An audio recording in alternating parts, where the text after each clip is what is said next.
Senator Estrada is recognized. Thank you, Mr. President. Mr. President, my dear colleagues, I rise before you in a matter of collective and personal privilege. Mabigat sa kalooban ko na talakayin sa plenaryong ito ang hindi mga kanais-nais at hindi katanggap-tanggap na nangyayari sa industriyang malapit sa aking puso. At bahagi rin ako ang industriya ng pelikulang Pilipino. Makailang beses na rin akong tumayo para ipaglaban ang naghihingalong film industry dahil naniniwala ako sa galing at talento ng ating mga alagad ng sining sa pinilakan tabing. Ngunit sa pagkakataon ito, labis kong ikinalulungkot na ipabatid sa inyo ang usapin na ito.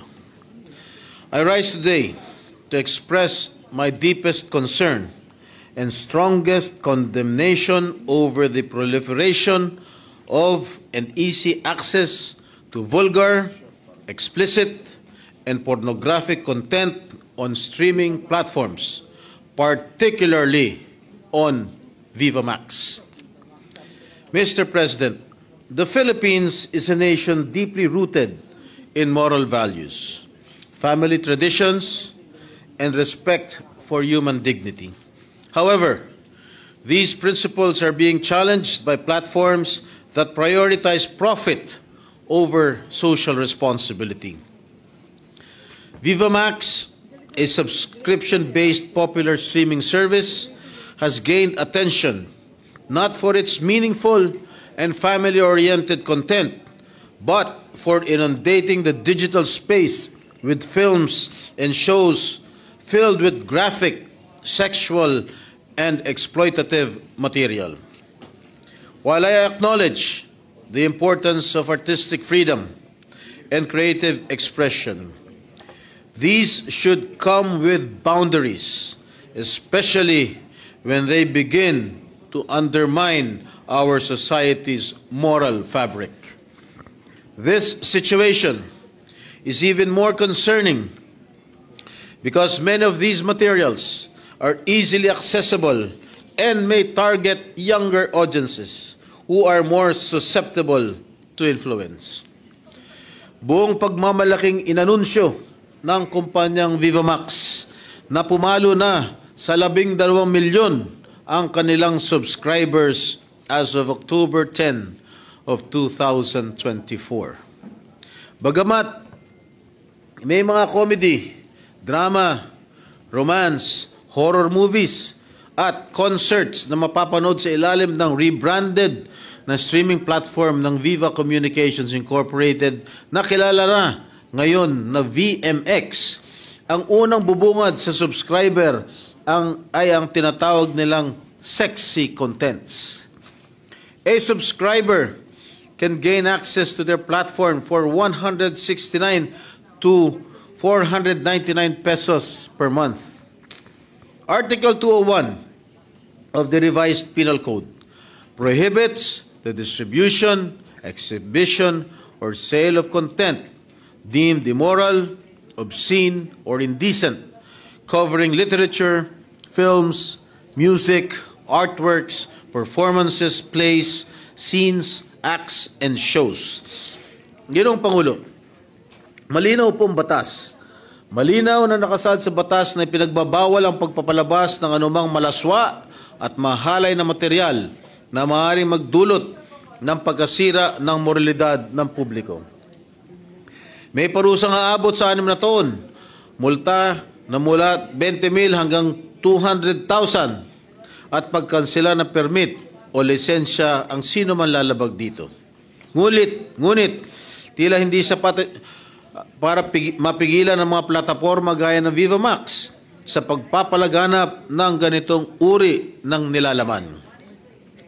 Nauna nang tinawag ng pansin ng MTRCB ang Viva Max, bunsod na rin ng mga reklamong natanggap ng ahensya sa malalaswang ipinalalabas dito.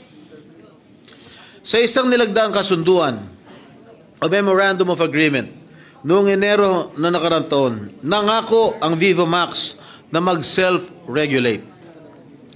Viva Max committed to ensure that the content on its platforms are aligned with contemporary Filipino cultural values, not objectionable for being immoral, indecent, contrary to law and or good customs, injurious to the prestige of the Republic or its people, or with a dangerous tendency to encourage the commission of violence or of a wrong or crime.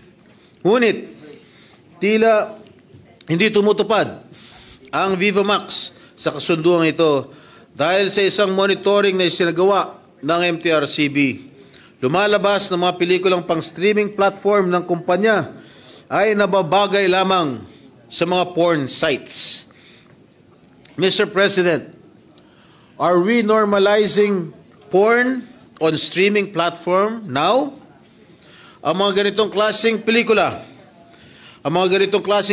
ba ang magsasalba sa ating industriya, sa industriya ng pelikulang Pilipino? Bilang kasangga ng mga taga-industriya, kaisa nila ako sa pagtataguyod at pagnanais na mapasigla muli ang naghihingalong pelikulang Pilipino. Hindi ko pinapalampas na hindi bigyan ng pagkilala ng Senado ang mga pelikulang pinaralanganan ng mga international award-giving bodies. Ito ay paraan ko upang mahikayat pa ang pagiging malikain at linangin ang talento ng ating mga kababayan. Hindi po ito usapin ng censorship, kundi ng proteksyon ng ating mga kababayan, lalong-lalo na laban sa mga ganitong klase ng content online na sumisira sa kanilang moralidad at pananaw sa buhay. Wala po ako nakikitang redeeming values na mapupulot ang mga manonood, kundi ang pagsilbihan ang mga tumatangkilik ng kalaswaan, kawalan ng respeto sa dignidad ng tao at pagkakitaan ang ganitong klase ng pelikulang ipinalalabas sa streaming platform. Mr. President,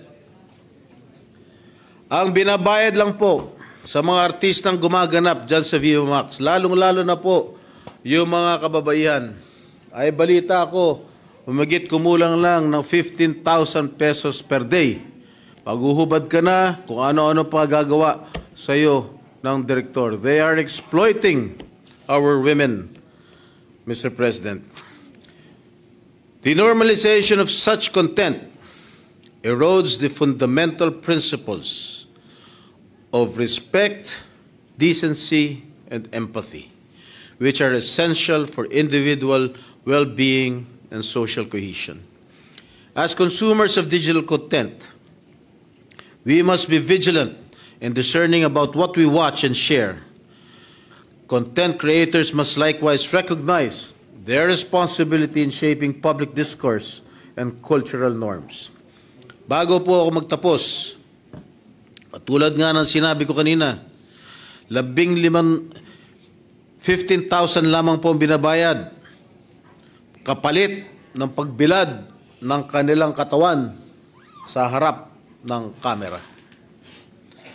15,000 pesos kada araw at sa loob ng 2 araw ay makakagawa na sila ng isang full-length movie para sa streaming platform. Kaya hindi nakakapagtaka na madali silang makapag-produce ng ganitong klase sa loob ng maiksing panahon. Muli, Ginoong Pangulo, nais ko na bigyan ng din na sa pagtayo ko dito, sa plenaryong ito, sa usaping ito, hindi ko hinahadlangan ang pagiging malikhain ng mga alagad ng sining.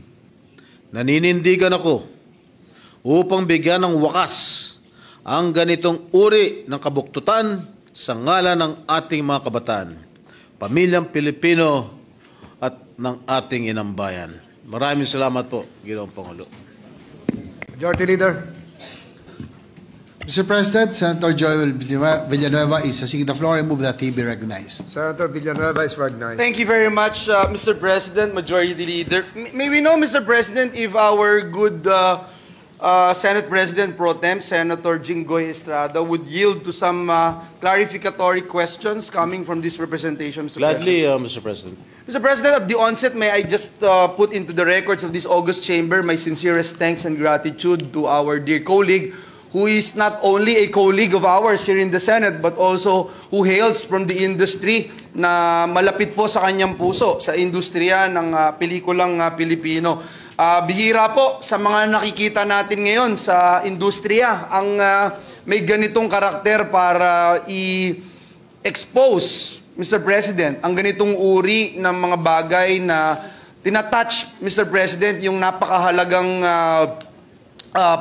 characteristic ng isang Pilipino, yung moral fibers ng ating bansa, Mr. President. Mr. President, sa unang katanungan, Mr. President, may I know, Mr. President, if the good gentleman from San Juan would gladly educate this representation, because insofar as streaming is concerned, Mr. President, meron po bang ahensya ng pamahalaan na talagang nagbabantay, nagre-regulate, o wag na natin sabihing nagre-regulate, Mr. President, nagbabantay na lamang para sa kapakanan ng ating mga kababayan? Sapagkat sa aking pong pagkakaalam, sa payak na aking nakuhang mga impormasyon, yung television or movies na pinapalabas sa mga theaters, meron pong MTRCB, pero hindi naman ito nire-regulate, no? Nagre-rating lang po ito. When it comes to streaming po ba, meron po, Ginoong Pangulo, na ahensya ng pamahalaan na talagang nakatutok para bantayan ang ating mga kababayan, lalo na ang ating pong mga kababayan?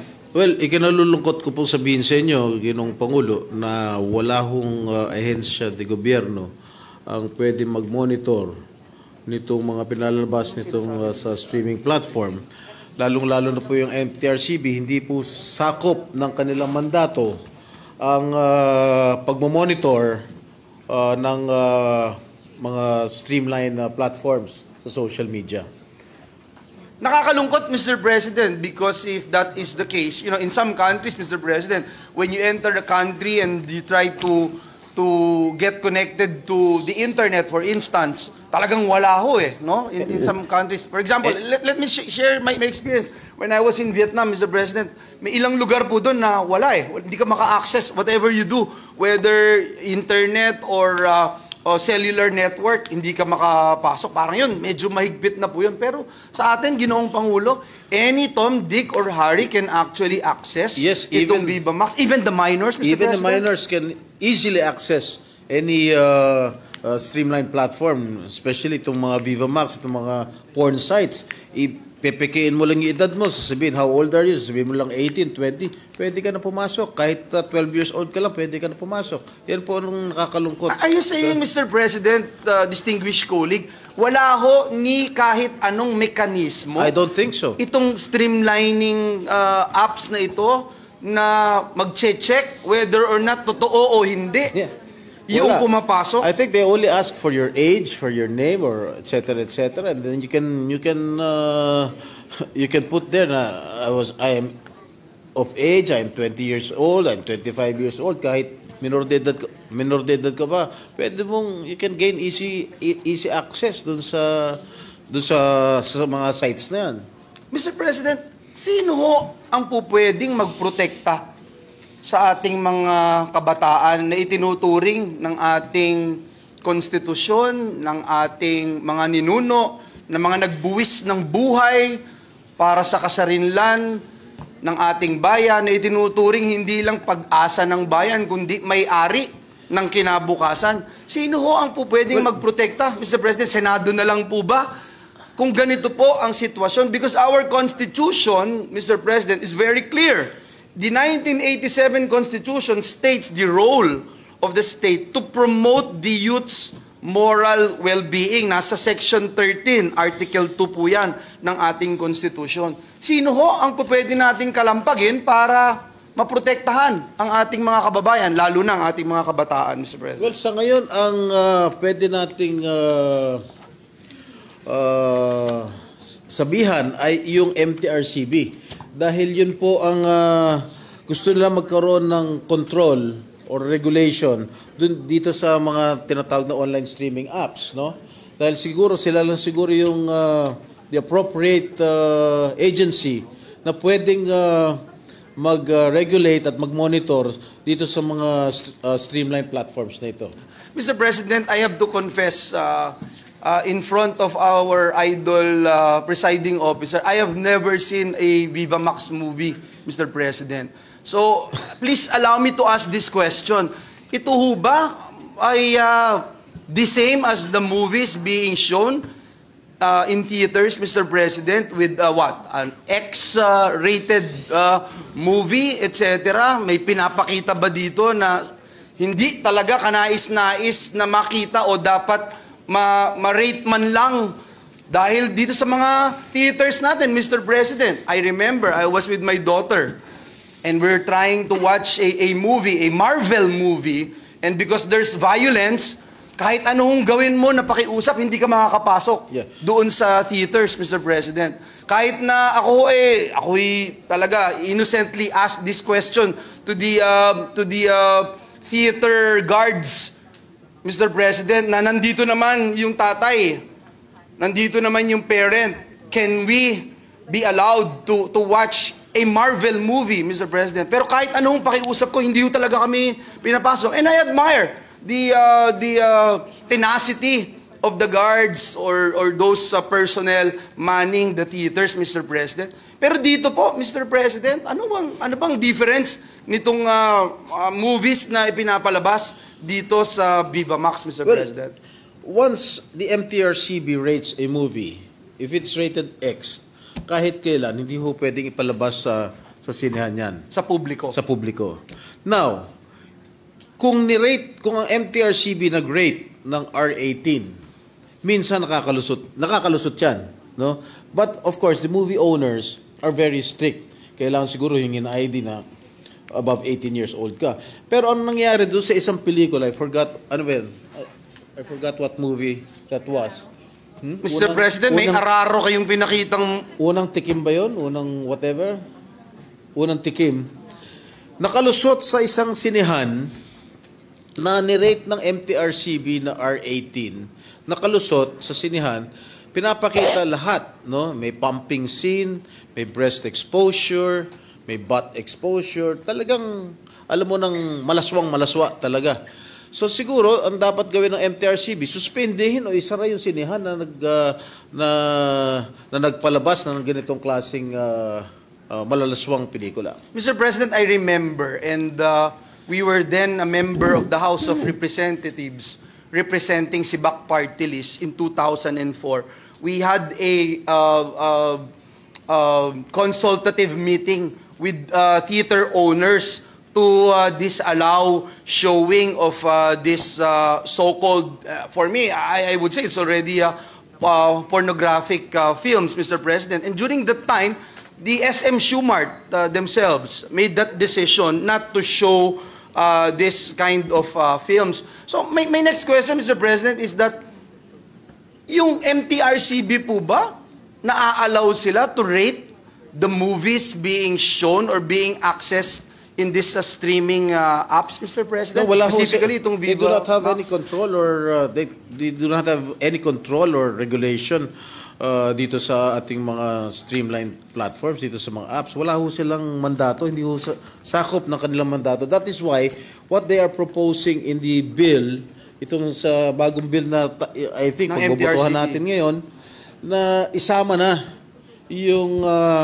live streaming, katulad nitong Netflix, itong Viva Max, etc., etc. I agree, Mr. President, and I can't wait to vote for it while we are so blessed that at this point in time, yung MTRCB chair ay talagang naninindigan kung ano lang yung tama. Mapagalitan man, hindi man popular, talagang ginagawa kung ano yung tungkulin nila bilang MTRCB. But Mr. President, this is alarming because you are saying na any Tom, Dick, or Harry, even students, even minors, Mr. President, mismong mga anak natin, pwedeng maka-access nito, yung mga minors.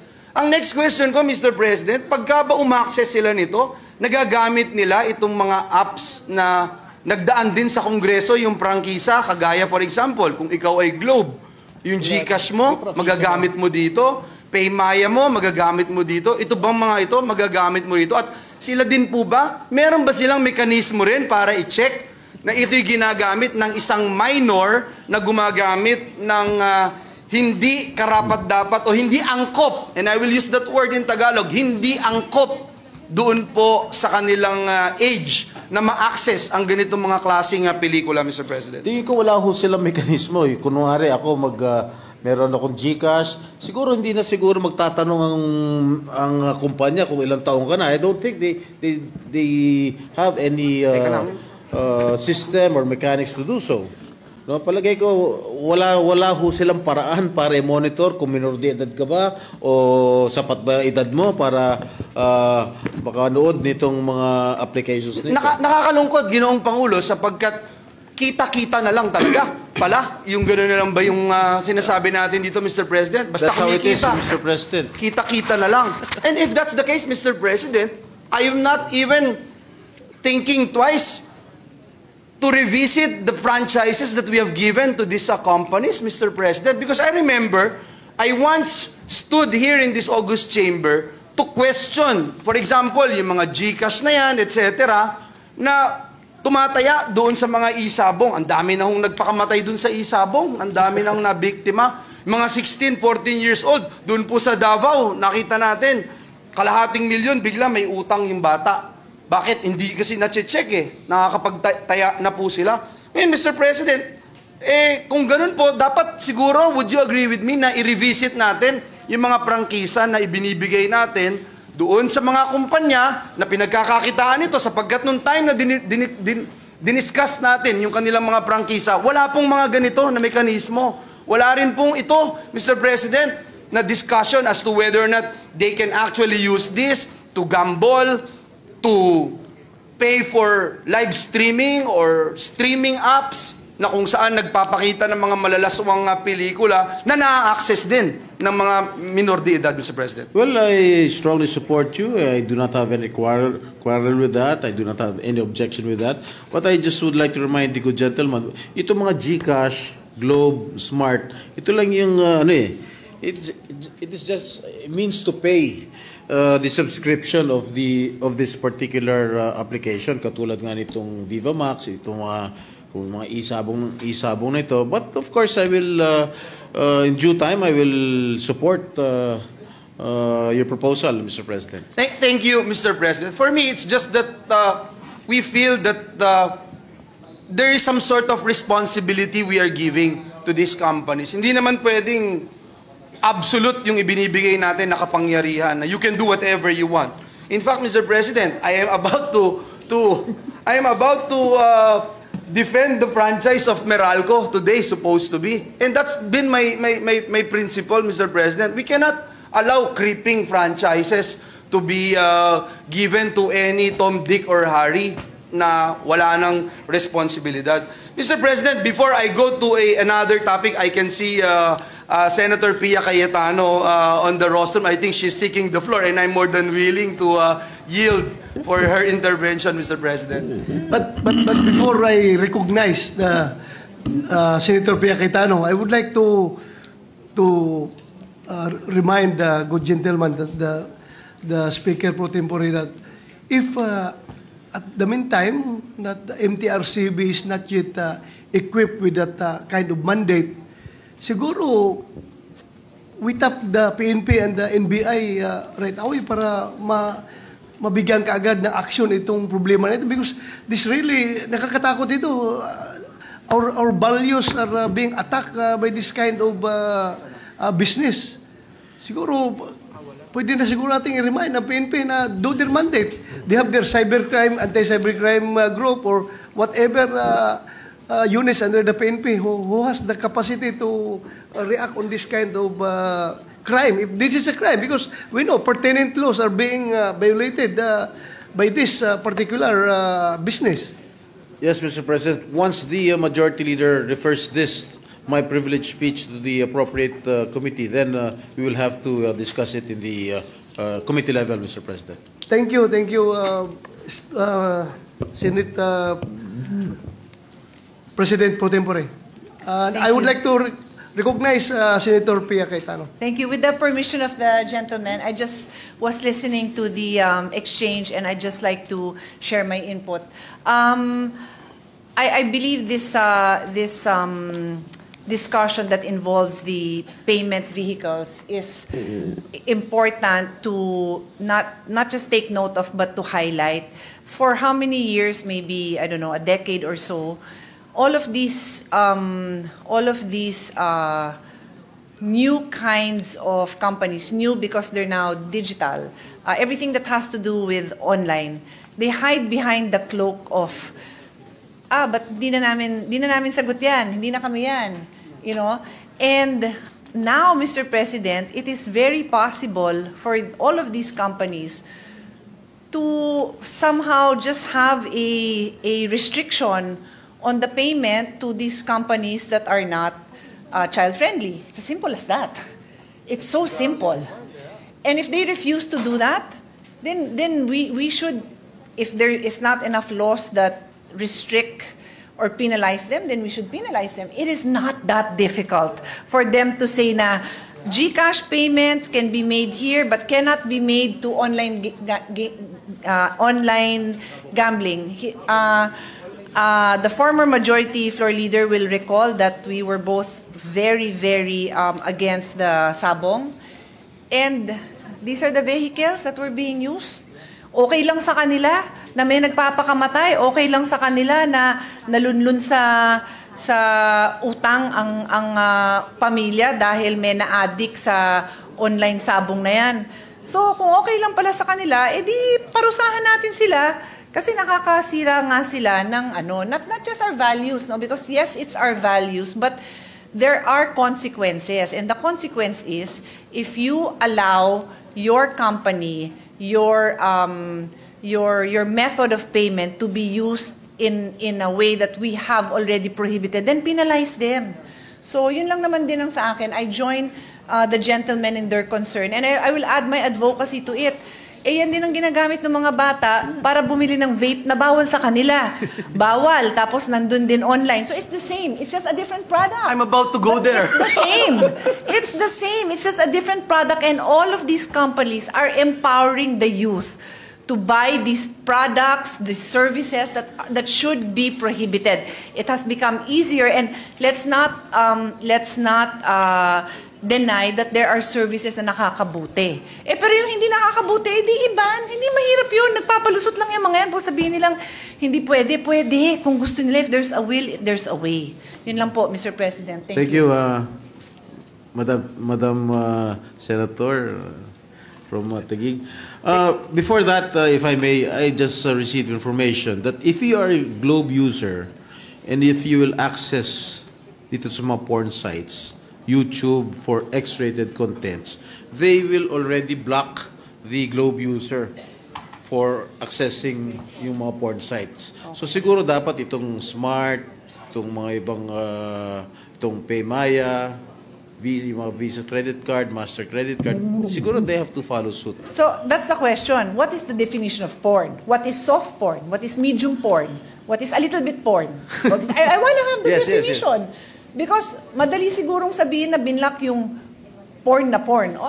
What is the definition? Well, siguro, pakitanong na rin. Well, siguro we will have to define it probably.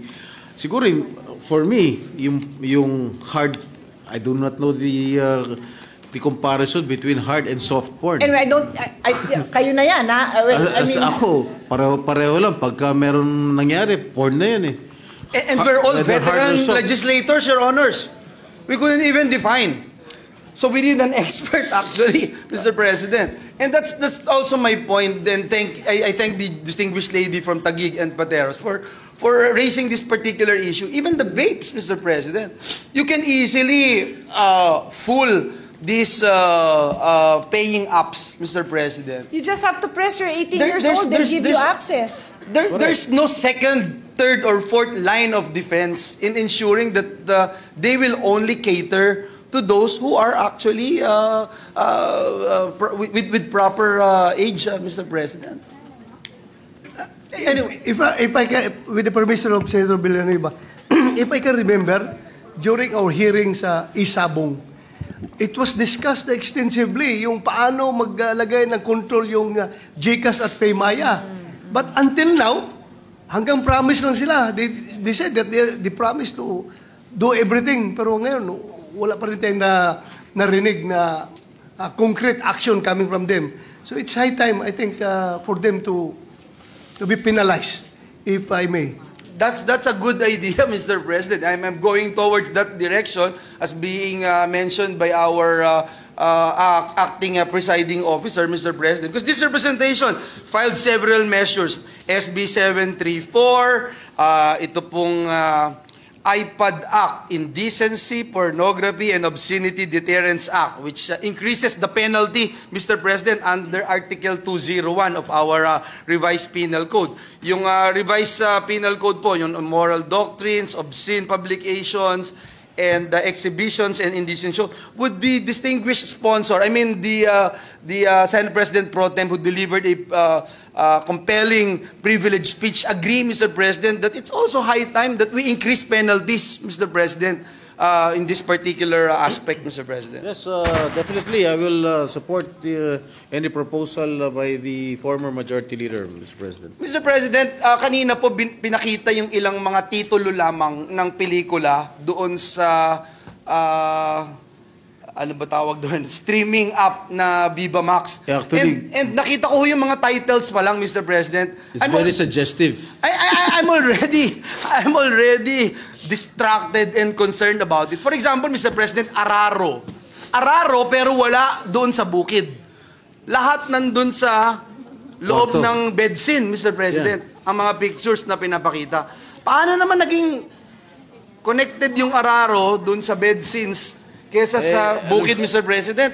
Doon pa lamang sa titulo, Mr. President, would you agree with me, Mr. President, na talagang ang intensyon talaga ay hindi magturo ng kung paano magtanim at magbungkal ng lupa sa bukirin? Is that correct, Mr. President? Alam mo, very innovative ang ating mga kasamahan sa industriya ng pelikulang Pilipino.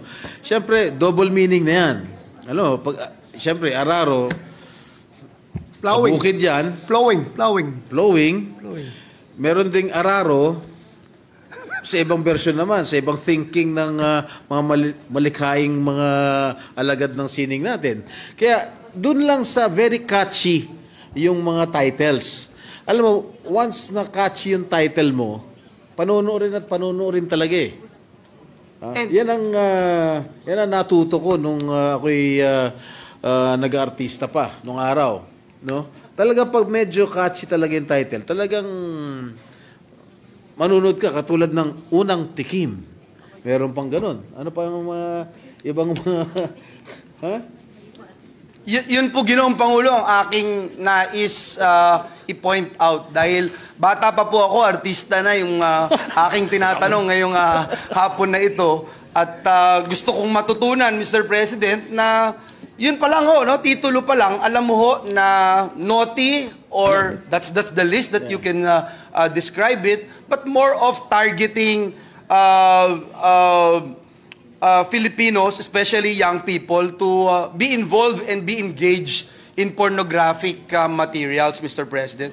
One last thing, Mr. President, before I leave this interpellation, Mr. President. The gentleman who is a former chairperson of the Senate Committee on Labor made mention about the possibility of violating a lot of labor laws. He made mention about 15,000, Mr. President, pero papakita lahat.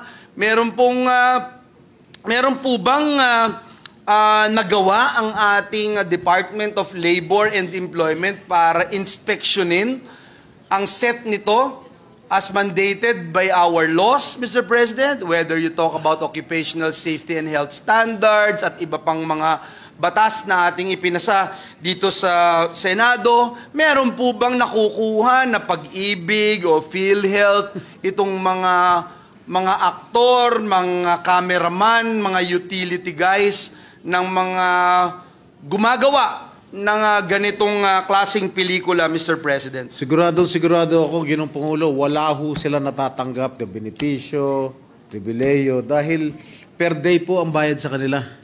Wala ho silang kontrata. So, siguro 101% ako, they do not receive any privileges or any benefits coming from dito sa mga nabanggit nyo, Ginoong Pangulo. Wala hong Pag-ibig, Walang Pag-ibig. walang Nothing. PhilHealth, etc. Wala ho. So, Mr. President, again, glaring, in your face violations itong ating na-unearth ngayon, lalo na sa labor laws na ating mga ipinasa dito sa bulwagang ito, Ginoong Pangulo. And so we call on also our friends from the Labor Department to look into this. Baka may mga hindi lang karapatang pantao yung na-violate doon po sa paggawa ng pelikulang ito, kundi yung karapatan bilang isang manggagawa ay na-violate din. So, Ginoong Pangulo, magwawakas po ako by saying, Mr. President, that this is such a sad incident na nangyayari, Mr. President, dito sa ating bansa. Nakakalungkot habang pina-flash po dyan sa screen yung mga hindi ko maintindihan ang mga titulo, Mr. President. Ngunit ang para ho sa akin yung paglabag sa karapatan ng ating mga kapwa Pilipino, lalo na sa ating mga kababaihan, paglabag din at pag-abuso doon po sa karapatan ng ating mga kabataang Pilipino na inaasahan natin na mga susunod na leader ng ating minamahal na bayan. Maraming salamat, Ginoong Pangulo. Maraming salamat sa ating Senate President Pro Tem, Senator Jinggoy Estrada. Thank you, Mr. President. Thank you, Senator Villanueva. I just like to add, itong mga naka-flash sa screens nitong mga pelikula, alam mo, once you are a Viva Max subscriber, pwede mo na ma-access lahat yung mga movies sa kanilang application, including yung mga sexy movies. Sa akin lang, sana meron another layer of security when the subscriber is accessing itong mga sexy movies na ito. Siguro, ibang bayad or dapat mas stringent ang kanilang requirements. Or siguro, hanapan sila ng ID kung talagang duda sila na minor itong mga nanonood. Yun lang po, Ginoong Pangulo. Thank you, Mr. President. Thank you, Senator Joel.